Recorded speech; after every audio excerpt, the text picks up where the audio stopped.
नमस्कार, मैं विलास उर्पड़े फिर स्वागत करता हूं आपका आपके अपने web news channel supreme power पर।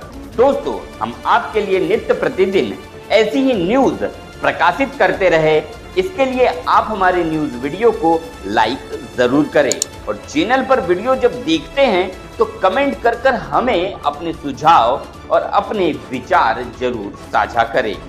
चलिए शुरुआत करते हैं आज की सुप्रीम पावर की ताजा तरीन खबर की। खबर महाराष्ट्र के गोंदिया से। कुंजिया भीमगढ़ बंगाली, जहां डॉक्टर बाबा साहब आम्बेडकर उनकी स्मृति की अस्थियां कलश है। यहां जनता के आमदार विनोद अग्रवाल ने पवित्र भीमघाट हेतु विभिन्न कार्यों हेतु 1 करोड़ की निधि का भूमि पूजन किया। इसके पूर्व भी पूर्व मंत्री राजकुमार बडोले ने भी क्षेत्रीय कार्य हेतु 1 करोड़ की निधि प्रस्तावित की थी। इस अवसर पर पूर्व सभापति शैलजा सोनवाने, पार्षद विजय रगड़े, मिश्रा सभापति मुनेश्वर, सभापति उके, जिला परिषद सदस्य चंद्रिका पुरे आदि प्रमुखता से उपस्थित थे। संचालन समिति के श्याम चावरे ने किया। सफलता कमेटी के सभी सदस्यों ने अथक प्रयास किया। महाराष्ट्र गोंदिया से सतीश पारधी की रिपोर्ट। विचाराचे असतील अशा सर्व लोकांच्या सर्व विचारांचा सन्मान करून त्या दिशेने काम करण्याचा प्रयत्न मागील 4.5 वर्षामध्ये प्रामुख्याने आपण केलेला आहे। आणि हा काम करत असताना कोणताही समाज, कोणताही विचारमन दुखावला जाऊ नये याची पुरेपूर काळजी निश्चितपणे आपण घेतलेली आहे। आणि परमपूज्य डॉक्टर बाबासाहेब आंबेडकर हे आपल्या संपूर्ण भारत देशवासियांसाठी एक गौरव आहे, श्रद्धास्थान आहे। कारण त्यांनी आपल्याला जो संविधान रूपी धम्मग्रंथ दिला आहे त्या माध्यमातून निश्चितपणे आज या देशातील संपूर्ण जनता मग कोणत्याही जाती धर्मापंथाची असो, कोणत्या विचाराची असो, एक सन्मानाचे जीवन जगत आहे। आणि या बळकट लोकशाहीच्या माध्यमातून एक संपूर्ण अधिकारासह निश्चितपणे समाजामध्ये वावरत आहे।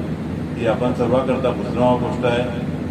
आणि आज बाबासाहेबांचे नाव फक्त आपल्या देशापुरती मर्यादित न राहता आज जगामध्ये संपूर्ण त्यांची कीर्ती निश्चितपणे आहे। आणि आपण पाहतो की जगामध्ये परमपूज्य डॉक्टर बाबासाहेब आंबेडकर हे एकमेव नाव आहे, एकमेव व्यक्ती आहे की संपूर्ण जगामध्ये सर्वात जास्त गौरव जर कोणा एखाद्या व्यक्तीच्या होत असेल तर एकमेव नाव आहे ते परमपूज्य डॉक्टर बाबासाहेब आंबेडकर। बाउंड्रीवर पण काम मंजूर होऊन काम झालेलं आहे आणि असे विविध असे काम आपल्या भीमघाटच्या याच्यामध्ये विनोद भाऊच्या माध्यमातून मंजूर झालेले आहेत। आणि फक्त आपल्या भूतांसाठी नाही पण बाकीच्या पण आपल्या याच्यामध्ये बाकीच्या समाजासाठी पण विनोद भाऊंनी निधी देऊन सगळे कामं मंजूर करून दिलेली आहेत आणि कामं पण झालेली आहेत। फक्त एकच अपेक्षा आहे की येणारे जे आता विधानसभेचे चुनाव आहे, विधानसभा चुनावमध्ये विनोद भाऊचे हात तुम्ही सगळ्यांनी मजबूत करावं आणि याच्यानंतर जे अजून जे कोणते कामं असतील तुमचे ते कामं विनोद भाऊच्या माध्यमातून सगळे पूर्ण होतील। कारण की मी एक जिल्हा परिषद सदस्य होती याच्या आधी, त्याच्यानंतर माझा पंचायत समिती सदस्य आहे। पंचायत समिती सदस्यांनी माझ्या क्षेत्रांतर्गत विविध असे कामं झाले। आज बुद्ध विहारामध्ये आमच्या मुरलीमध्ये 2 बुद्ध विहार आहेत। 2 बुद्ध विहारामध्ये विनोद भाऊंनी पैसे दिलेले आहेत आणि आता संजय नगर पिंकेपार याच्यामध्ये पण बुद्ध विहारामध्ये विनोद भाऊंनी पैसे दिले आहेत आणि विविध अशा समाजासाठी पण पैसे दिले आहेत। असा आमदार आपल्याला अजून 5 वर्षाचे त्यामध्ये पाहिजे आहे। जर असं आपलं जर आमदार जर का आपल्याला चांगलं राहतील तर आपल्या विकासाची कामं होतील ना। विकासाची कामं आपल्याला पाहिजेत आणि विविध अशा योजना पण आपल्या गावापर्यंत पोहोचतील।